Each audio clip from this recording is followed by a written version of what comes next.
Okay, picture this. A huge entertainment company, the kind with a really squeaky clean image, suddenly strikes this, well, completely unexpected deal after a super public firing and a messy lawsuit. Yeah, it's definitely raised some eyebrows. And that's exactly what we're diving into today. We're looking closely at the recent settlement between Disney, Lucasfilm, and the actress Gina Carano after she left, or was let go from, The Mandalorian. Right. And what we really want to do here, our mission, if you like, is to pull out the key bits, the important insights from all the statements, the legal stuff, the reactions flying around. Yeah, help you make sense of the core facts and what it all might mean without getting lost in all the noise and the back and forth. Exactly. We've got some interesting material to work with. Bits from articles talking about the settlement, the actual statements from Lucasfilm and Carano, and then reactions from different commentators. So multiple angles to look at it, which is good. Definitely. So maybe let's rewind a bit, go back to the start, Carano getting fired. Okay. So Gina Carano, former MMA fighter, right, made a pretty successful jump to acting, landed this pretty big role, Cara Dune, in The Mandalorian. A popular character, too. Very. But then, in 2021, she was fired.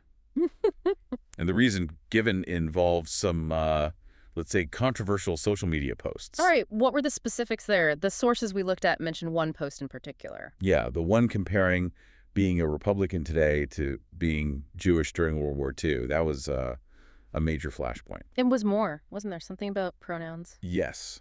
Her refusal to use preferred pronouns, or specifically to put them in her bio on X, Twitter as it was, that was cited too. Okay. And didn't her agency drop her around then as well? Yeah, that's right, UTA. It all happened around the same time. Fired by Lucasfilm, dropped by her agency. Now, the source material also mentioned something interesting. Another actor. Pedro Pascal, the star of the show, actually. The source says he also made some kind of comparison, though it's vague, just about trans stuff or something like that. So that immediately makes you wonder about, well, consistency, right, in how these things are handled. It certainly does. It's a detail that, adds another layer to the whole situation. Okay, so that's the background. Fast forward a bit to 2024, the lawsuit. Right. Carano files this lawsuit in California federal court. And the claims. Wrongful termination and discrimination. Pretty standard claims in these situations, but her demands were less standard. How so? She wasn't just asking for money, though she did ask for at least $75,000 in punitive damages. That's money meant to punish, not just compensate. Okay. But she also asked the court to force Lucasfilm to recast her. Basically, make them give her the job back. Wow, that's bold. You don't hear that often. Not often, no. So Disney's response. Well, they came back pretty quickly, right? In April. Yeah, their lawyers filed to dismiss the whole thing. Their argument was basically freedom of speech. Their own freedom of speech. Exactly. First Amendment right not to associate their artistic work, their brand, with her speech. It's a common defense for companies. Okay, so that's Disney's position. How did Carano react to that? Oh, she responded very directly on X again. She basically said, look, this proves Disney will fire anyone for speech they don't like, even if they have to twist things. So accusing them of misrepresentation? Pretty much. Yeah. And she argued they try to control what employees say or think or, destroy their careers if they step out of line. And she pushed back on the First Amendment defense itself? Yeah, she stated very clearly that the First Amendment doesn't allow companies to wantonly discriminate. Essentially, free speech for the company doesn't mean they can just fire people unfairly based on their views. So the stage was set for a pretty major legal fight, high stakes on both sides. Absolutely. And then things took another twist. Ah, yes, the Elon Musk factor. Right. Elon Musk, owner of X, CEO of Tesla, SpaceX, he steps in. And he actually funded her lawsuit. He did, which wasn't totally out of the blue. He'd said back in 2023 he would pay legal fees for anyone fired because of posts they made on X. So he was making good on that promise. Seems like it. And this is a huge deal, right? Suddenly, it's not just an individual actress against a massive corporation. It levels the playing field, financially at least? Completely. Yeah. It meant she could actually sustain the fight. It became this sort of David versus Goliath thing, but David suddenly had a very, very wealthy backer. And Carano acknowledged his help. Oh, yeah, publicly. She thanked him specifically in a statement, called him a man I've never met, who did the good Samaritan deed for me and funding my lawsuit. Okay, so we've got the firing, the lawsuit, the countersuit, Elon Musk involved. It sounds like it's heading for a huge courtroom showdown. You'd think so, wouldn't you? But that's not what happened. No. What then? They reached a settlement, what they're calling a mutual agreement. A mutual agreement. Okay. What did Disney and Lucasfilm say?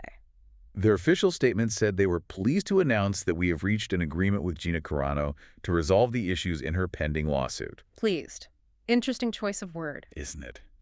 And what's really fascinating is how positive they sounded about her. After firing her for controversial posts. Exactly.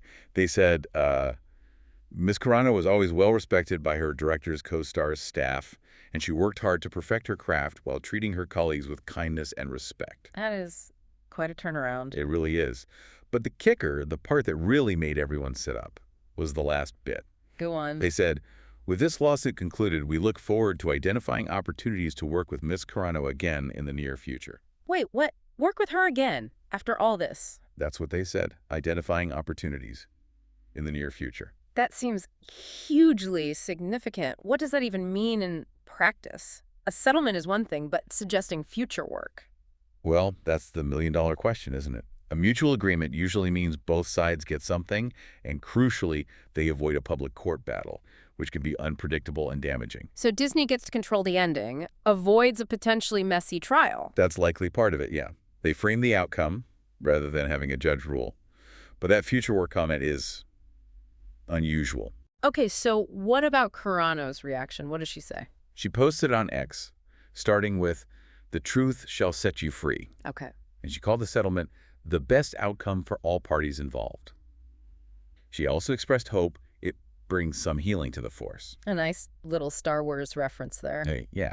And she, again, thanked Elon Musk, her lawyer, Shah Jaffe, God, and her supporters. Did she talk about her future? Yes. She said she wanted to flip the page and move on to the next chapter, and that her desires remain in the arts.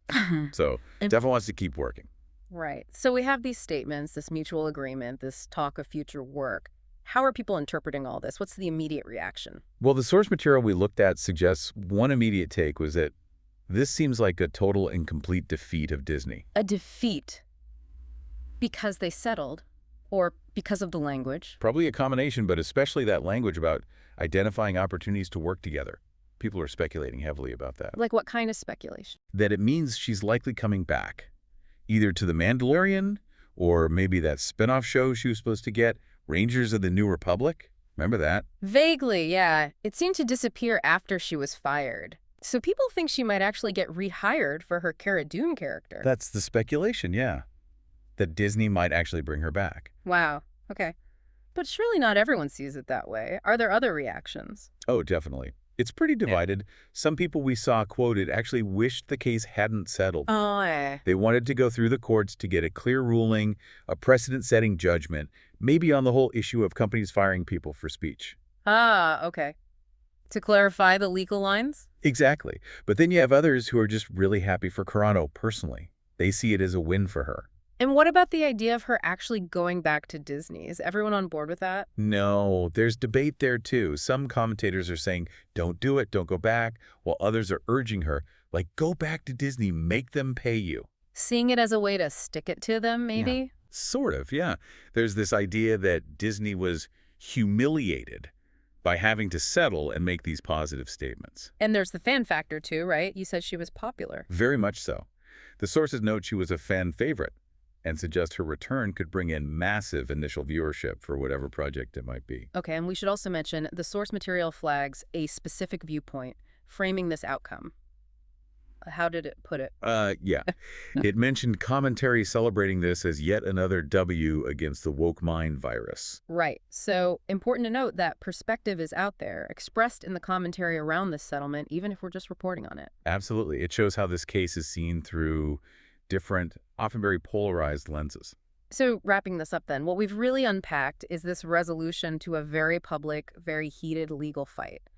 It ends not with a bang in court, but with this mutual agreement.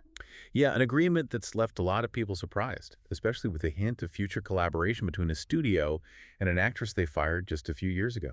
It feels like more than just one actress's legal case. It touches on these bigger themes. Definitely. It gives us insights into, that tricky balance between free expression, what companies expect, and how the public sees it all, especially in Hollywood. And it shows how these big disputes can end in ways you really don't expect, affecting both the people involved and these massive corporations. Yeah, and it makes you think, Given that some people wanted that big court precedent, while others just wanted a resolution for Carano, and now there's this strange possibility of her returning. Right. What's the wider message here for employees, for companies trying to navigate speech issues in this really charged environment? Exactly. And what does it actually mean to move on to the next chapter, as Carano put it, after something like this? It leaves you with a lot to consider.